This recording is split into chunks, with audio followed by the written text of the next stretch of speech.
Don't you have anyone to spend Christmas with? Her voice trembled slightly as she placed her hand on the cold table. The old man simply shook his head, his gaze fixed on the small artificial tree in the center of the empty diner. She pushed a slice of cake toward him. Then may I be the first one tonight?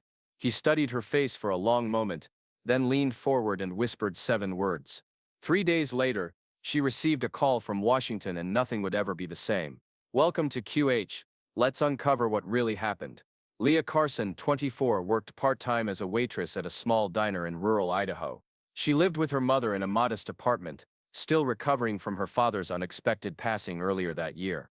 On Christmas Eve, the diner was nearly empty. Most regulars had gone home to their families, leaving only a handful of solitary figures seeking warmth and companionship in mugs of coffee and slices of holiday pie.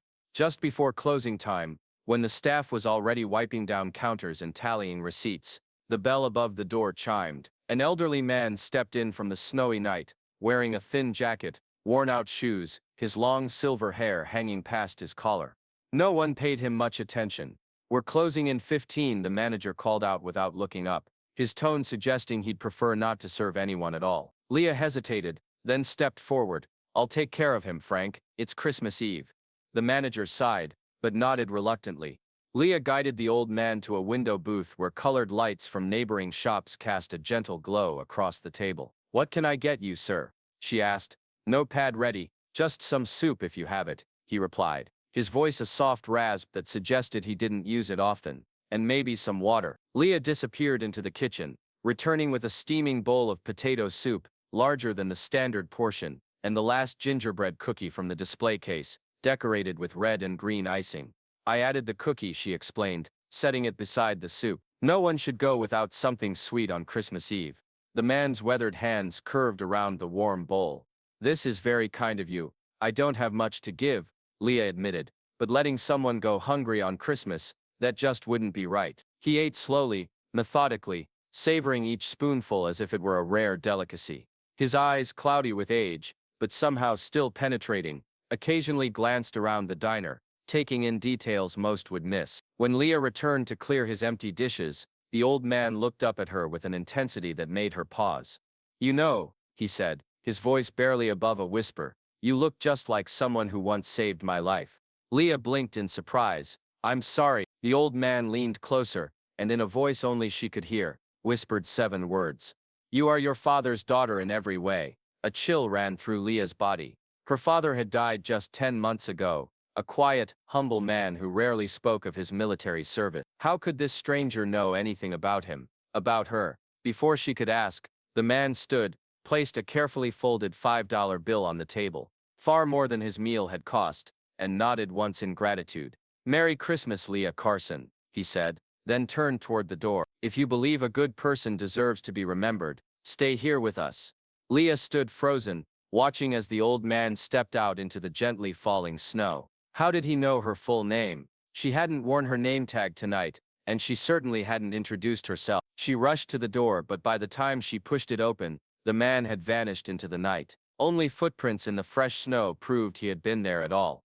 When she returned to clear the table, she discovered a small folded note beneath the bill. "Thank you for doing the right thing. Some debts take a lifetime to repay." That night, as she helped her mother decorate their small Christmas tree, Leah mentioned the strange encounter. "He knew my name, Mom, and he said I look like someone who saved his life." She paused, remembering. "He said, I'm my father's daughter in every way." Her mother's hand stilled, a glass ornament suspended mid-air. "What did he look like?" Leah described the silver hair, the weathered face, the penetrating eyes that seemed to hold decades of stories. "And how old would you say he was?" "Late 70s, maybe early 80s. Her mother sat down slowly, the color draining from her face. "Leah, that description matches perfectly with how your father always described his commanding officer from his time in Germany. But your father rarely talked about his service, said it was classified. No one really knew what he did there." 3 days after Christmas, while Leah was working the morning shift, a man in a dark suit entered the diner. He scanned the room with practiced efficiency before approaching her. "Leah Carson?" he asked, his voice low and professional. "My name is Graham Rowe. I represent the Veterans Affairs Special Recognition Division. Might I have a word with you privately?" In the diner's empty back room, Mercer produced a worn photograph, protected in a plastic sleeve. It showed a young American medic dragging a wounded soldier through what appeared to be a forest clearing. Both men were splattered with mud, and worse, the medic wore a distinctive red hat beneath his helmet. This photo was taken in 1972, near the East German border, Mercer explained. The medic pulling his wounded comrade to safety is Private Martin Carson, your father. Leah touched the image with trembling fingers.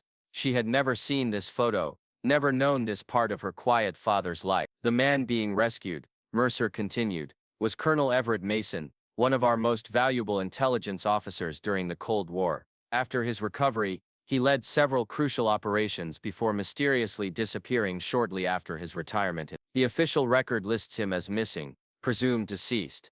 Leah's heart raced as connections formed. The man at the diner was Colonel Mason? Mercer nodded. We believe so. He's been living off the grid for decades for reasons that remain classified, but facial recognition from your diner's security camera confirms it's him. The first confirmed sighting in nearly 30 years. But why would he come to see me? Why now? Colonel Mason apparently made a vow after your father saved him. He swore that he would always watch over the Carson family, would return the life debt somehow. Mercer paused.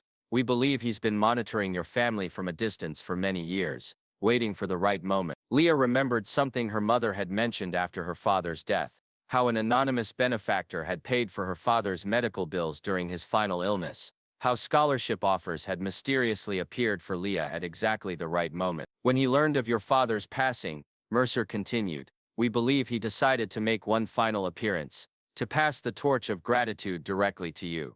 Leah felt her world shifting beneath her feet. The kind gesture she had offered a lonely old man on Christmas Eve hadn't been a random act of charity. It had been the culmination of a promise made decades before she was born, a circle of kindness finally completing itself.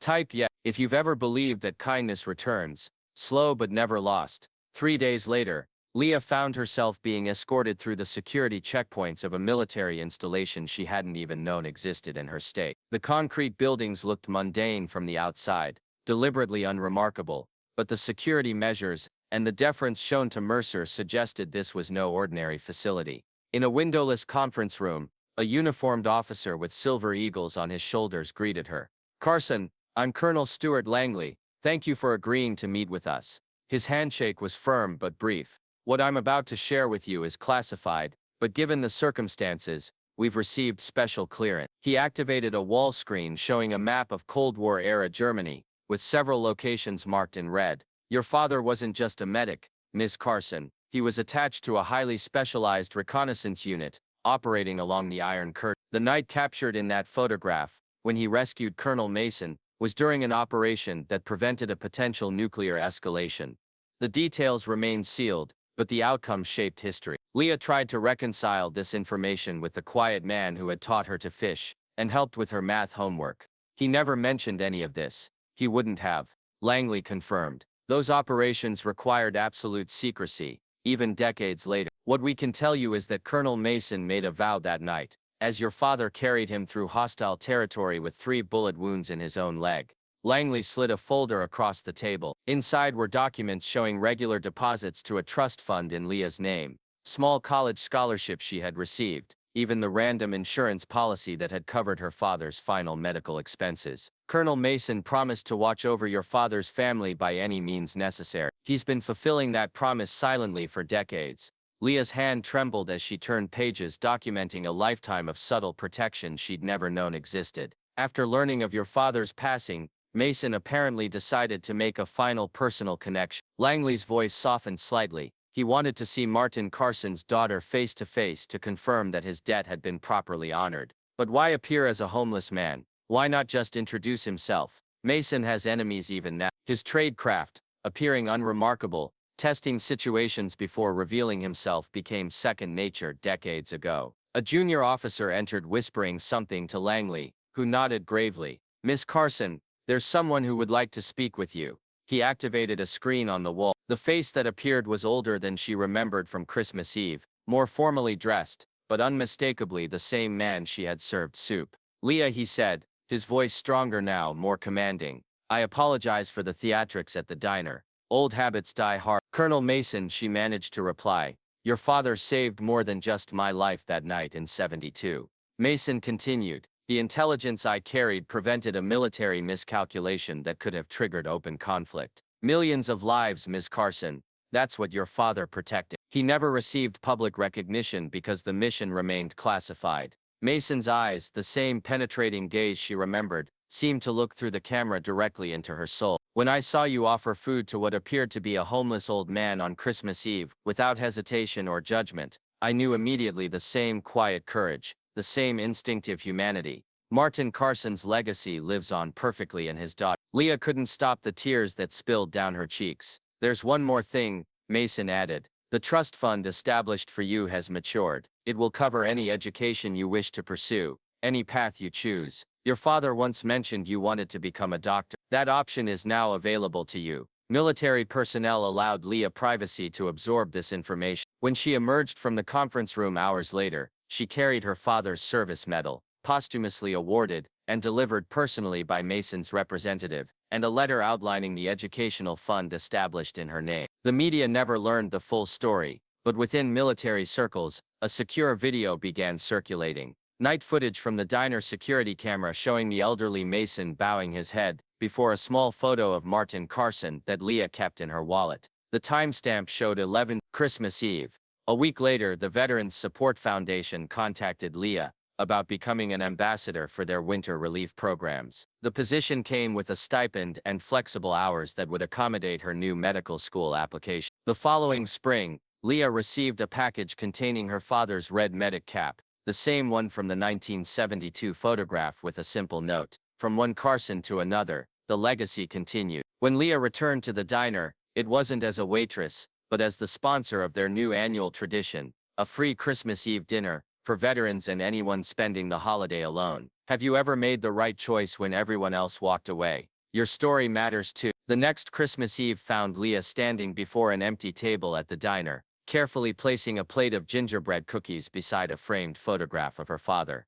Next to it sat the red medic cap, positioned as if its invisible wearer was joining the celebration. The diner, usually closed by evening on holidays, now glowed with warmth and activity. Every table was filled. Elderly veterans, struggling families, solitary travelers, all sharing a meal together. The Carson table, as it had become known, remained symbolically reserved each year. A young boy recently placed in foster care after losing his parents approached hesitantly. Leah smiled and gestured to the empty chair. Would you like to sit here? She asked gently. My father always said no one should eat alone on Christmas. The boy nodded, his eyes wide as he studied the photograph in the curious red cap. Was he a soldier? The boy asked. He was a healer, Leah replied. Someone who helped people when they needed it most. As the evening progressed, Leah moved between tables, ensuring everyone felt welcome. She paused when the door chimed and Mercer entered, nodding respectfully in her direction. He handed her an envelope. Inside was a brief message in familiar handwriting.